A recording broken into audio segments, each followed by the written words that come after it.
Ito. Happy birthday daw to you. Kitang-kita ho dito sa video ito.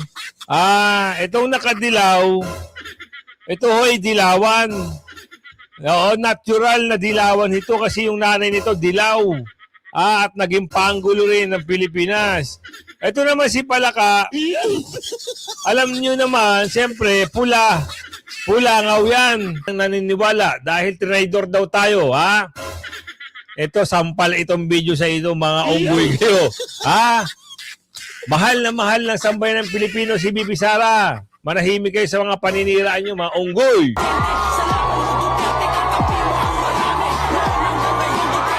Tamo nga naman ang pagkakataon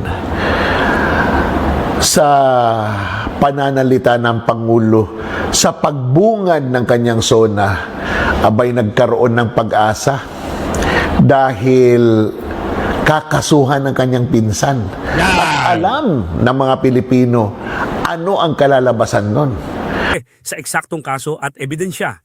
Kaya para sa akin, kung hanggang ngayon ay hindi pa rin napatutunayan na ang perang pinag-uusapan ay pera ng bayan at kung campaign donation pala ang pinagmulan dito, dapat nang seryosong i-konsidera ang pagpapalaya kay Senador Marcoleta. Yes. Magandang hapon muli sa ating mga kasama. Nandito naman tayo si Kuya Goods nagbabalik. At syempre kung di ka pa nakasubscribe, pasubscribe na lang po at hit mo na rin yung bell para lagi kang updated sa ating mga video. Natatawa ho ako dito. Dito sa mamang ito. Anak ka ng toko, Sipin nyo, nangihikayat pa ho ang mama. Na mag-invest daw. Mamuhunan. Wala na ho mamumuhunan. Kapag nandyan ho kayo. Pag nandyan ho yung amo nyo at nandyan kayo, malabo ho magkaroon ng magandang at maraming investor sa Pilipinas. Takot ho ang mga mamumuhunan. Bakit? Baka mabankrupt. Diba?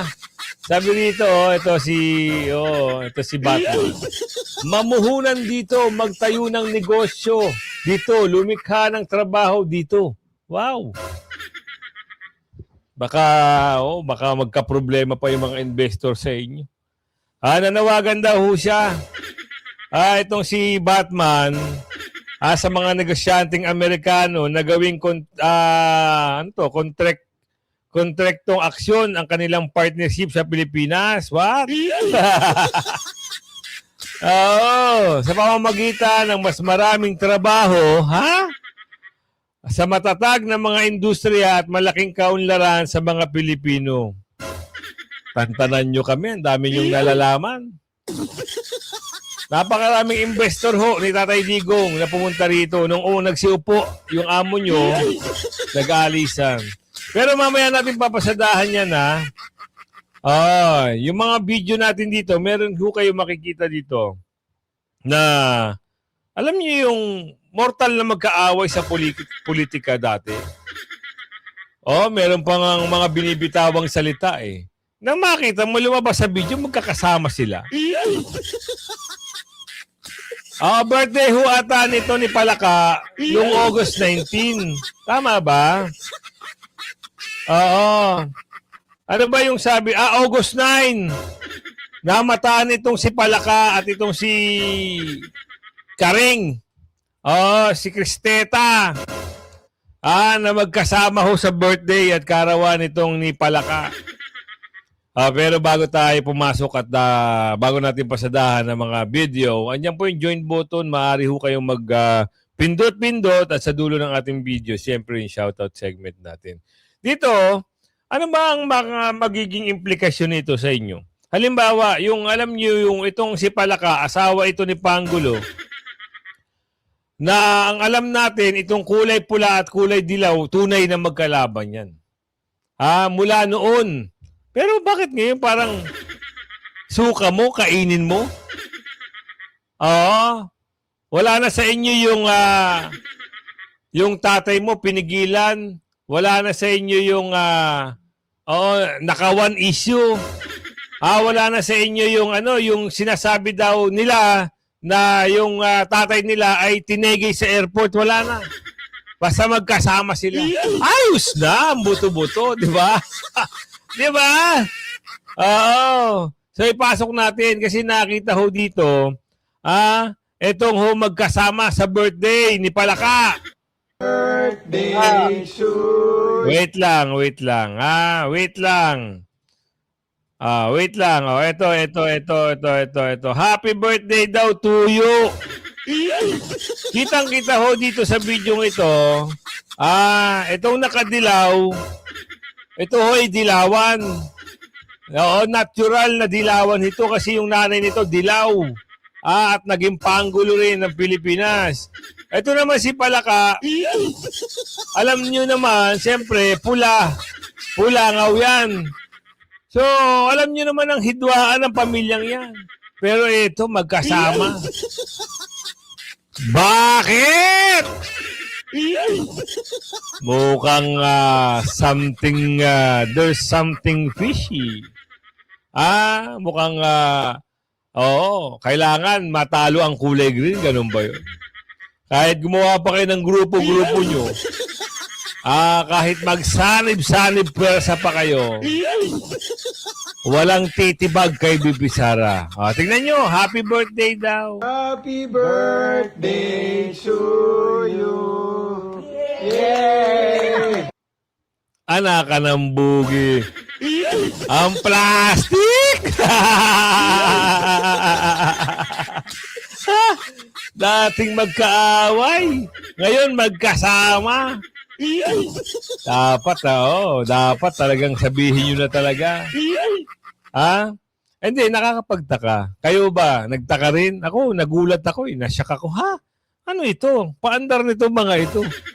May binabalak ito Alam ko na.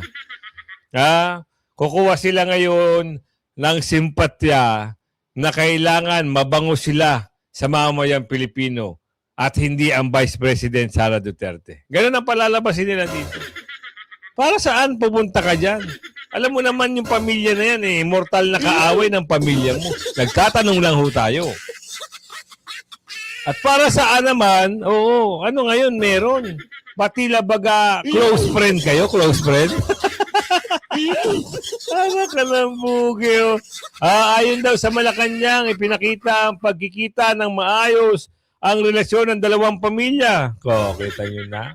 At sinabi ni Palace Press Officer Clarata na masyadong nagkita, masayang nagkita, ito daw si Bakekang at itong si Cristeta.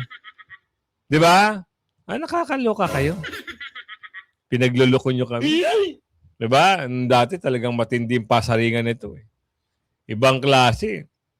Diba? Kaya nga itong tatay nito ni nagpunta ng Hawaii dahil nga, sa sobrang hidwaan nila. Pati yan si Ngagba, nagpunta yan ng Hawaii. Tapos makikita mo lang ito. Ano pa andar nyo? Lokohin nyo mga lelong nyo, mga unggoy. Ito pa, may mga nagpa-plastikan pa dito. Naghahanap daw ho ng Alam naman natin mga kulay nito, propaganda lang din. Kilala nyo ba si Boy Paos? At kasama yung naging DILG. Ngayon, nasa gobyerno naman. Paano? Papaldo. DILG secretary ito dati. Dahil tumakbo ng pagka-senator, binitawan niya yung kanyang posisyon, nag-ambisyon ho ang mama Ngayon, dapat pag tapos na ho, at nabigyan ka na ng pagkakataon sa gobyerno, tama na. Tila baga, malakas ata sa panggulo, kaya naibalik na naman. Ito, nagagawa na naman sila ng chismis. Magawa na naman sila ng investigasyon. Investigasyon, tapos walang solusyon. Kailangan ho ng taong bayan yung solusyon pang matagalan. Yan ang pakatandaan nyo. Alamin natin. Puro drama. Sino yan? Yan yung dating DILG secretary. Natalo sa pagkasenador. Akala niya kasi malakas. Si Boy Paos. Hindi naman engineer, pero kung umasta, kala mo engineer. Diba? Anong drama nyo? Di ba? Ito mama na to, hindi naman ho talaga dapat bigyan ng pwesto yan eh. Eh bakit nandyan? Eh malakas ho sa kusina. Anong drama nyo? Tuloy!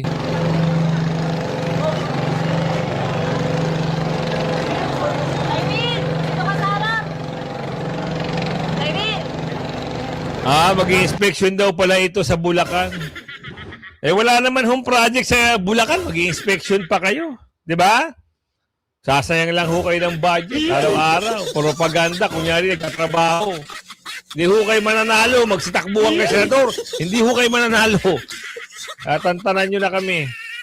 Dito kami sa balita na ito na posible na ho makalaya si Senador Marcoleta. Yan din ang inaasahan ko. Expected na natin yan. At sino ba talaga ang mahal ng taong bayan? Ipasok nga natin itong video na ito. Kasi, nagtataka ako, kapag si Bibi Sara pinagkakaguluhan. Pag itong panggulo nila, parang tinataboy, gustong itaboy. Parang dirin-diri yung ating kababayan Pilipino. Pag si Bibi Sara pumunta sa isang lugar at ang kasama niya ay ating kababayan Pilipino, hindi mahulugang karayom. Yan ang nakikita natin. Ipasok natin dito para mas maganda, maintindihan natin lahat. Yan ba yung ini-impeach nila? Yan ho ba yung merong betrayal of public trust? Pinagkakaguluhan na nakarambong Rudy, di ba? Pinagkakaguluhan ang ating Vice President sa mga nagsisinungaling at gumagawa ng kwento. Nandarambong si Bibi Sara at wala nang naniniwala dahil traidor daw tayo, Ito, sampal itong video sa ito, mga unggoy kayo. Mahal ng sambayan ng Pilipino si Bibi Sara. Manahimik kayo sa mga paniniraan nyo, mga unggoy.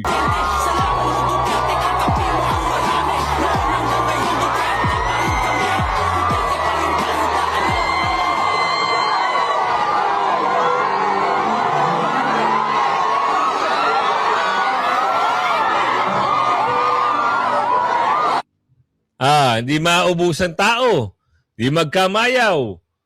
Tapos sabihin nyo, hindi mahal ng taong bayan, talo na. Kwento niya sa unggoy, baka magkaintindihan kayo. Ganto lang yan. Kapag nakikita nyo si Bibi Sara na dinudumog ng taong bayan, it means sobrang mahal yan ng ating kababayan.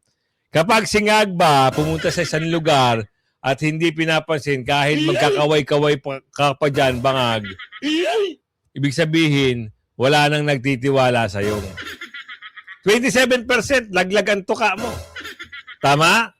Saan naaabot yung mga i-endorso mo? Mag-i-endorso ka pa kung sino manok mo? Sa palagay mo, makakatulong ka sa kanya? Nakantipakalong ka?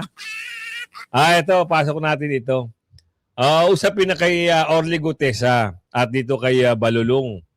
So, merong mga kwento na tinakot daw ho. Wala naman hong problema kung tinakot o hindi . Pangatawanan mo yung sinabi mo ng una.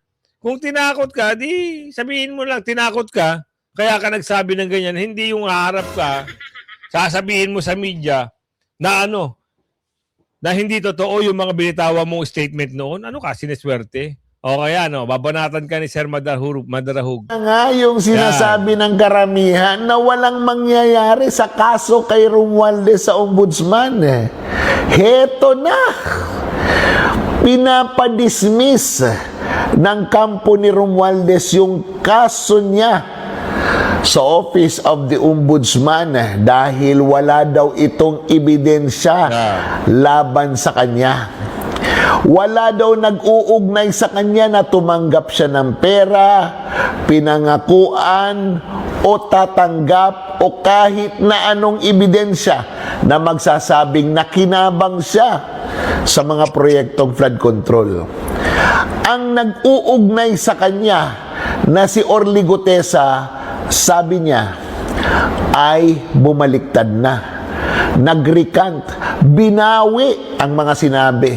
At ang rason ng pagbawi ni Gutesa ay dahil napilitan lang daw siya na magsalita laban kay Romualdez dahil sa takot.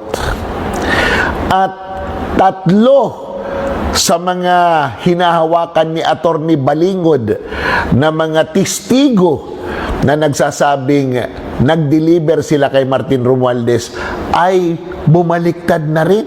At sa kabuuan, 25 dating empleyado ni Saldico ang nagsasabing wala silang nakitang kaugnayan ni Romualdez kay Ko pagdating sa pera.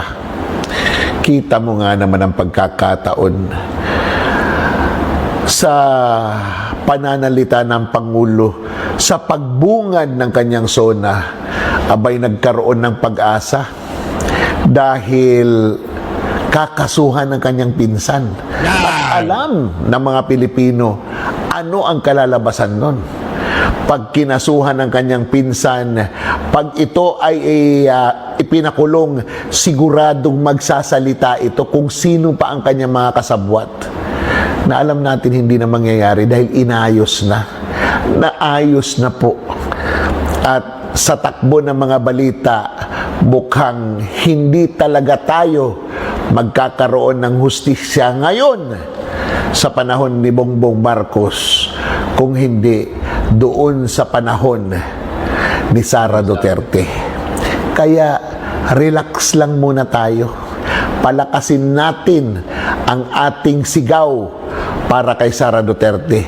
Palakasin natin ang ating pangangampanya para kay Sara Duterte at bantayan natin yung panluloko na ginagawa ng mga propagandista para sirain si Sara Duterte. Dahil kay Sara Duterte lang tayo makakaasa na itong mga magnanakaw na ito ay makukulong ng talaga at hindi na makakaulit pa.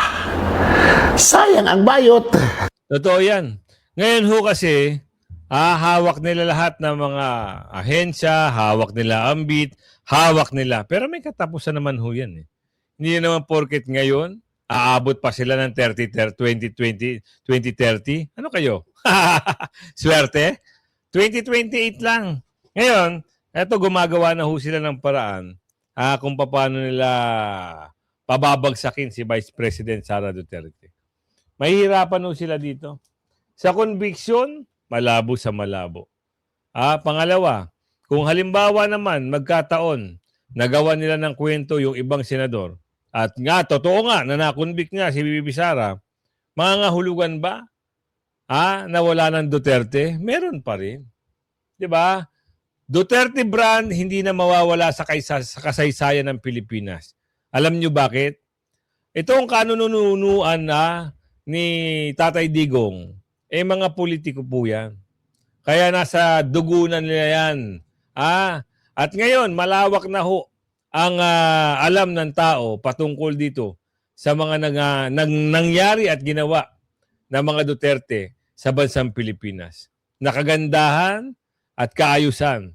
Ngayon, dahil sa mga asar na asar kay Tatay Digong noon, hindi sila nakapagnakaw kasi ayaw ni Tatay Digong nang magnanakaw sa gobyerno. Katunayan, sinibak niya itong Silong Ranger.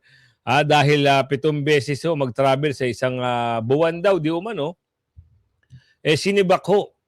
Ngayon, ang gagawin nila, itong mga durobo na ito, kailangan nila mawala ang Duterte para tuloy ang nakaw.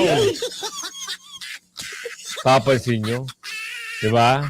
Pero nung kay Tatay Digong, may nabalitaan ho ba kayo na itong si Congressman, may gantong ninakaw? Wala! Oo, ngayon lang. First time ever, ha? First time ever. Sama-sama sila. Pinagsasaluhan nila ang kaba ng bayan. Pakaswapang nitong mga kongresista na to. Pati yung amo nilang sobrang yaman. Sobrang takaw. Di pa kayo nakontento, Yung natatagong yaman nyo daw di umano na dapat ibabayad nyo sa taong bayan at ibabayad nyo sa utang ng Pilipinas, asa na ho ang kwento. Wala na. So ito, good news. Senador Marcoleta, posible na bang makalaya? Ito ang inaabangan natin.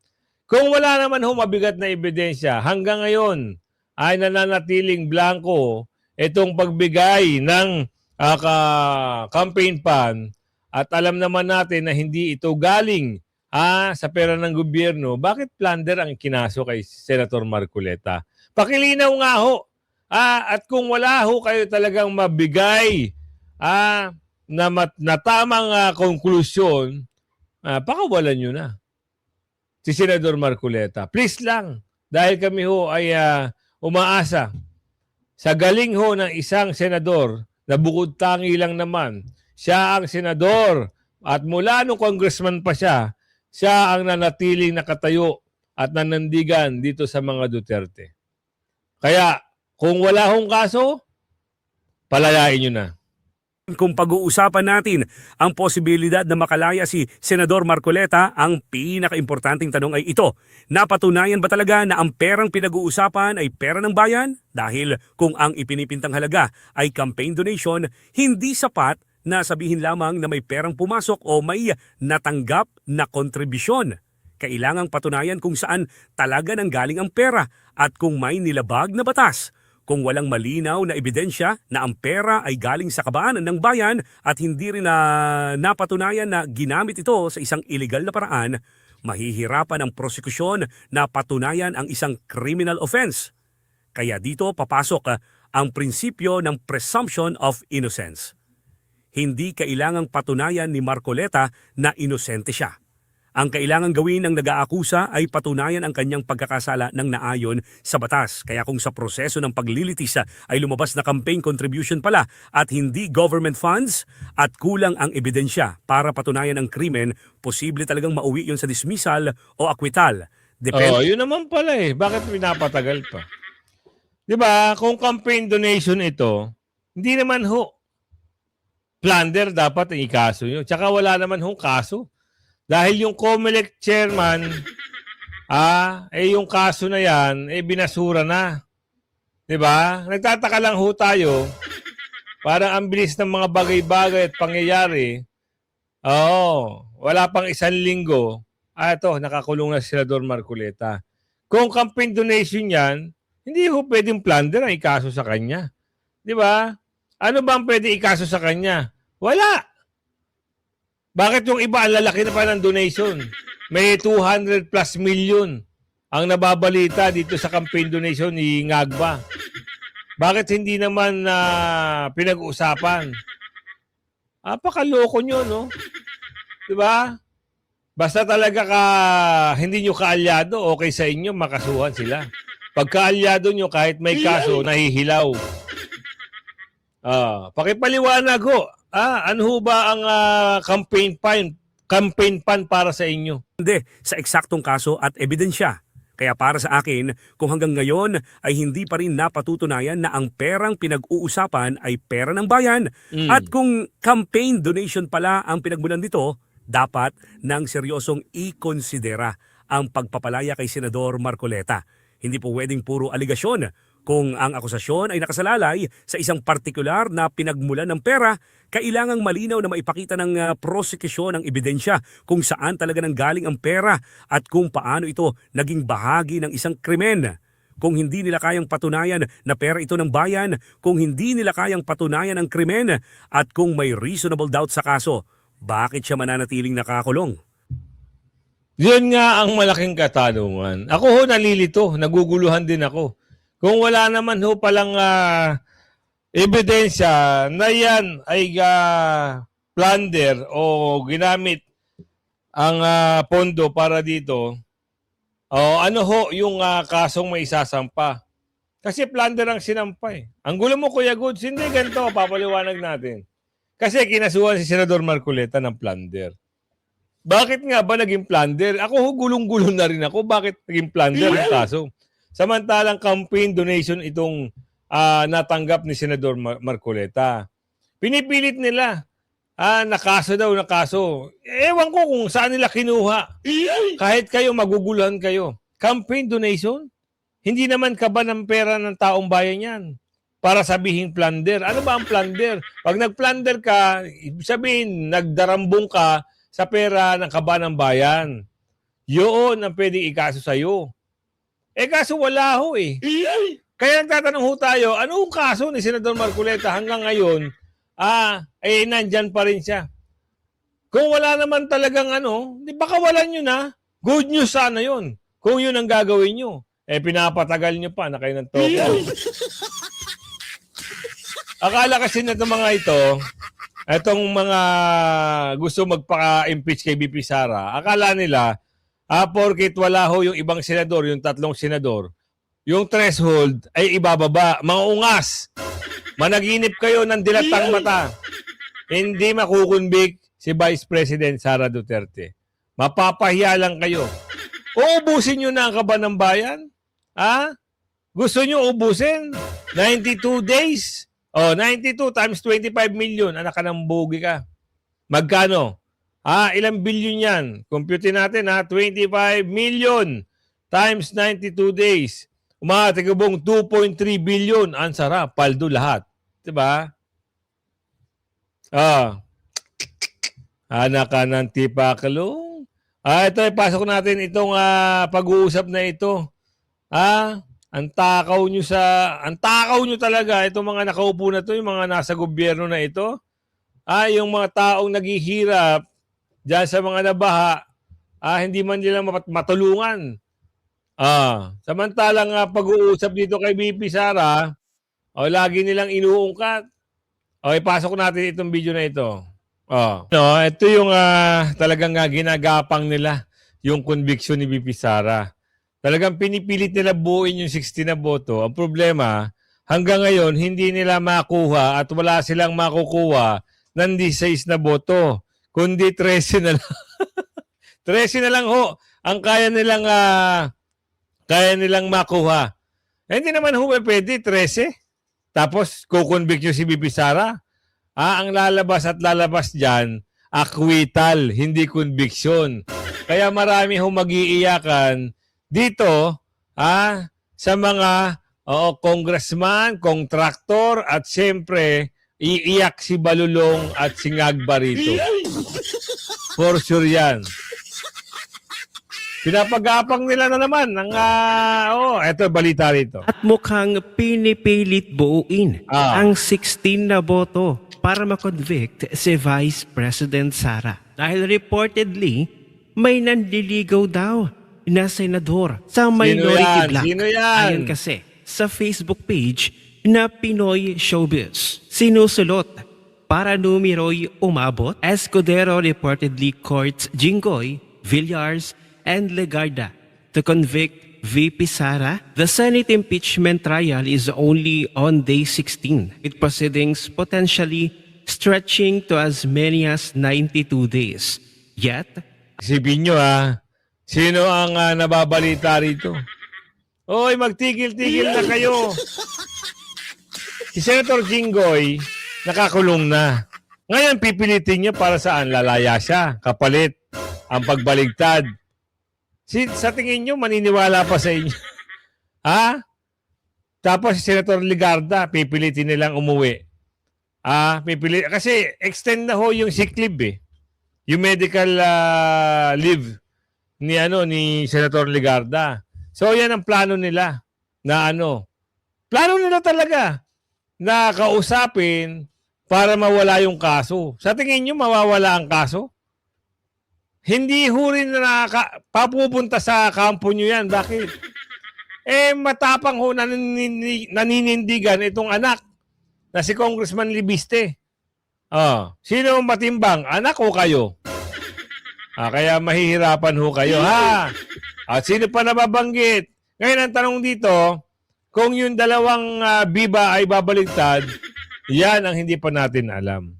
So, wala tayong kaalam-alam dyan sa mga ganyang kwento. Kaya aantay natin yung konkretong detalye. according to sources cited by Politico, negotiations over the numbers are allegedly already taking place as political camps assess with senators could support or reject Duterte's conviction. Other unnamed sources also alleged that members of the minority bloc could potentially be persuaded to change their positions. The names of Senators Mark Villar, Camille Villar, and Loren Good. Legarda were mentioned in connection with separate legal and political controversies. Nako, yun naman pala. So, hindi nangangahulugan na pwede pa, siguro, pwede pa na hindi na, pwede pa, malalaman natin eh. Pero ito ang paniniwala natin. Hindi makukunbig si VP Sara. Yan ang magandang balita dyan. Kaya kung umabot ka sa video natin ito, ako naman ho ay maglalambing. Kung gusto nyo at nagustuhan nyo itong reaction video natin for today's video, andyan po yung comment section, mag-comment ho kayo at syempre i-like nyo yung video natin at tapusin nyo yung video natin. At syempre ito na, shoutout segment tayo. Shoutout kay Ma'am Pasita. Shoutout po sa iyo ma'am ng bonggang-bongga. Shoutout kay Mahera Ching at kay BSCS for Bricha Carcoloser. Ang haba. Shoutout po kay Juan Checa. At kay Jennifer Danlayon. Shoutout po sa inyo. Foggy Cloud. Shoutout po. Yuno Gasal. Shoutout po. Perdias. Shoutout po. Melissa Labadera, shoutout po sa inyo. Nancy Perez, Tito Ding, shoutout po sa inyo. Nilo Sampaga, shoutout po sa inyo. Joseph Bomediano, shoutout po. Amilado 9596, shoutout po sa iyo. Presi Alcones, Abid Pau, shoutout po sa inyo. Jok Gabiran Jr., shoutout po. The Angel, shoutout po sa iyo. Alan J2Y, shoutout po sa inyo. Calvo Roque. At 09 Rowie, shoutout po sa iyo. Rainier Alapag. Presi Alcones, Nancy Perez. Si Ma'am Charis. Shoutout po kay yung yung kapitan ng Davao. Shoutout po sa inyo. Ano to? Barangay. Basahin natin ha. Nagpapa-shoutout siya. Sa barangay. Charles. Sino to yung kapitan ng kapitan si Rudy Kagatin. Shoutout po sa iyo. Kapitan Kagatin ng Agdao. Barangay Agdao sa Davao. Shoutout po sa iyo ha. At si Adrin, shoutout po sa iyo. Ma'am Pasita, special mention. Shoutout po sa inyo ha. At kung wala na, konti lang ata nanood sa atin ha. Kung umabot kayo sa video natin ito, ako naman maglalambing. Please like, share yung video at mag-comment kayo ha. Bye-bye. Hanggang sa muli. Sana makalaya na si Senador Marcoleta dahil wala pa namang silang napapatunayan. Talaga namang yung pondo ay hindi naman dinorobo sa kaban ng bayan. Bye-bye!